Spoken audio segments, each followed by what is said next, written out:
Alors, la vidéo que je vais faire aujourd'hui, c'est une vidéo un peu,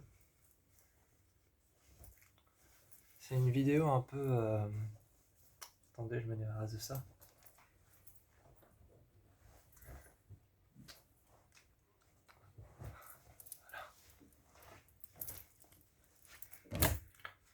La vidéo que je vais faire aujourd'hui, en fait, c'est une vidéo qui va être un peu. Le but de cette vidéo, c'est de dédramatiser un peu. Donc, le but de la vidéo, c'est de complètement dédramatiser et de complètement faire un lâcher prise quelque part. Quelque part, c'est de faire un lâcher prise, de vraiment dédramatiser, de souffler un coup et de. Je vais vous dire un peu tout ce qu'il faut pour faire un film d'horreur. Enfin, par tout ce qu'il faut, je n'insinue pas tout ce qu'il faut, vraiment tout ce qu'il faut pour faire un film d'horreur, mais je veux dire visuellement tout ce qu'il faut.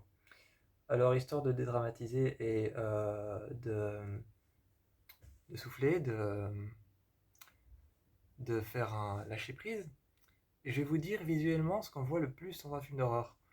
Parce que dans les films d'horreur, j'adore les films d'horreur, et bien dans les films d'horreur, il y a des choses qu'on voit beaucoup, et dans tous les films d'horreur, hein, tous les genres, euh, les films de démons, les films d'esprit, les films de paranormal, les films de surnaturel, tous les genres de films d'horreur ont des points en commun, et ces points en commun, je vais vous les révéler. Et en dédramatisant un peu, hein, il y aura une partie de cette vidéo qui sera un peu humoristique, si on peut appeler ça comme ça. Si on peut appeler ça comme ça, il y aura une partie de la vidéo qui sera un peu humoristique, où je me foutrai de la gueule un peu des films d'horreur. Euh, les films d'horreur, en fait, ont souvent quelque chose en commun. Je sais pas si c'est un manque d'inspiration ou quoi que ce soit. Hein, c'est pas grave, hein, si c'est un manque d'inspiration, ça arrive. Ça arrive si c'est un manque d'inspiration, ça peut. Mais il y a beaucoup de films d'horreur qui ont un personnage qui s'appelle Sarah. Donc il y a beaucoup de films d'horreur qui ont un personnage qui s'appelle Sarah. Et, euh, et il y a beaucoup de films d'horreur dans lesquels il y a des Volvo.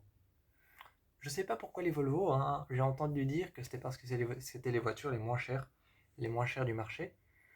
Euh, j'ai entendu dire que c'était ça, qu'on disait que c'était les voitures les moins chères du marché quand quand on est en train de préparer un film d'horreur et qu'on a un budget minimum. Bah, j'ai entendu dire que c'était les moins chers du marché, mais je crois que c'est justement le marché. Je crois que c'est plus le marché asiatique et le marché plus américain et britannique euh, que le marché européen. Parce que les voitures les moins chères du marché, Volvo, ça reste quand même assez élevé comme prix, hein. Ça reste quand même des voitures assez chères, ça reste quand même des voitures qui font mal au portefeuille et qui font mal à l'esprit en même temps d'ailleurs. D'ailleurs, c'est des voitures qui font un peu mal au portefeuille à part si tu as les moyens.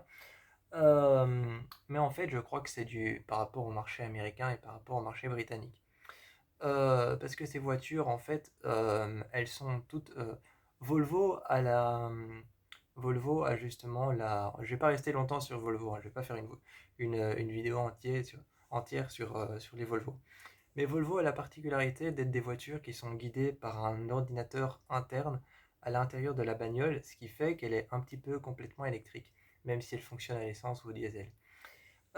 Et que le Volvo s'est récemment reconverti dans l'électrique, dans le full électrique et dans le pas full électrique.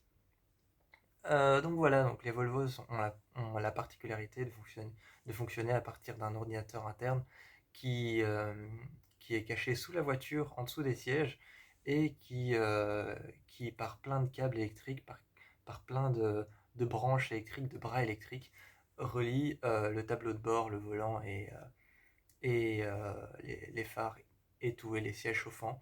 Et donc voilà, donc c'est pas les voitures les moins chères, hein, c'est pas du tout ça, mais c'est peut-être les voitures les moins chères en Amérique. c'est peut-être les voitures les moins chères en Amérique et qui sont les moins chères sur le marché européen, donc c'est pour ça qu'on en voit souvent peut-être dans les films d'horreur. Deuxième chose qu'il y a souvent dans les films d'horreur et qui m'énerve, oui, parce que les films d'horreur ont aussi le don de m'énerver, même si j'adore ça, c'est la blondasse à 3 heures du matin qui va descendre à la cave et dire «Y a quelqu'un?»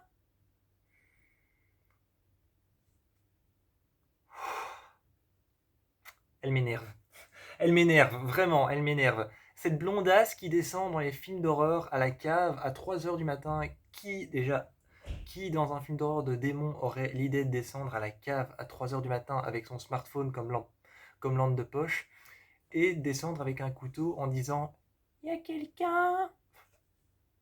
Ça m'énerve, mais en même temps ça me fait rire, parce que maintenant à chaque fois qu'il y a une porte qui grince et qui s'ouvre, je m'amuse à dire il y a quelqu'un, et ça me fait rire. Mais en même temps ça m'énerve, parce que tu as envie de lui dire, oui bien sûr à ton avis, le tueur en série qui court après toi, il est en haut en train de se faire un sandwich, et il va te dire, t'en veux un?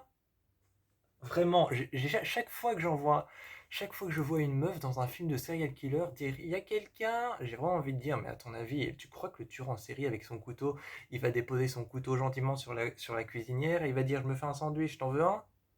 Voilà, vraiment, j'ai envie de dire ça et ça m'énerve. Euh, une autre chose aussi qu'il y a, c'est le mec, genre le playboy de service ou le bad boy de service, qui va, enfin, par le playboy, je veux dire le BG, quoi, le beau gosse. Le beau gosse de service qui va essayer de courageusement sauver sa copine et se mettre devant tout le monde pour aller voir ce qui se passe là-bas parce qu'il a entendu un bruit et qui va se faire buter en premier. Donc, voilà, et histoire de dédramatiser, c'est lui qui se fait tout le temps buter en premier.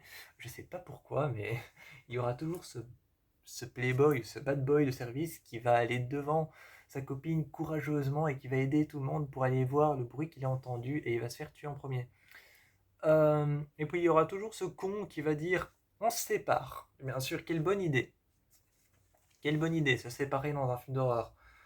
Se séparer dans un film d'horreur, ça revient à dire bon, les gars, j'ai entendu une fusillade, si on courait par là. Vraiment, ça revient à dire ça.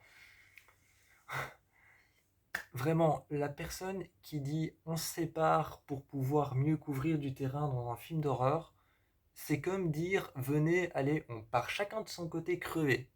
Voilà, ça m'énerve.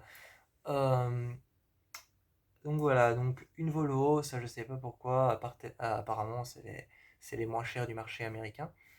La blondasse qui dit à 3 heures du matin, il y a quelqu'un avec son couteau, là son couteau de cuisine qu'elle a été chercher dans la cuisine et son smartphone allumé. Euh, et, euh, et le grand sauveteur de l'humanité, le BG, qui va se mettre devant tout le monde et aller voir courageusement s'il y a un bruit et qui va se faire tuer en premier. Toutes ces choses m'énervent et font partie des films d'horreur, hein, mais j'adore les films d'horreur, mais toutes ces choses m'énervent. Donc voilà, moi je sais pas ce qui vous énerve dans les films d'horreur. Je sais pas ce qui vous énerve dans les films d'horreur ou alors ce que vous avez remarqué comme moi j'ai remarqué qu'il y avait souvent des Volvo. Je sais pas pourquoi, hein, mais voilà. Donc j'avais un peu envie de faire une vidéo sur ça et de vous expliquer un peu mon avis sur tout ce qu'il y a dans les films d'horreur qui me font un peu chier. Je sais pas ce qui vous énerve, moi c'est ça.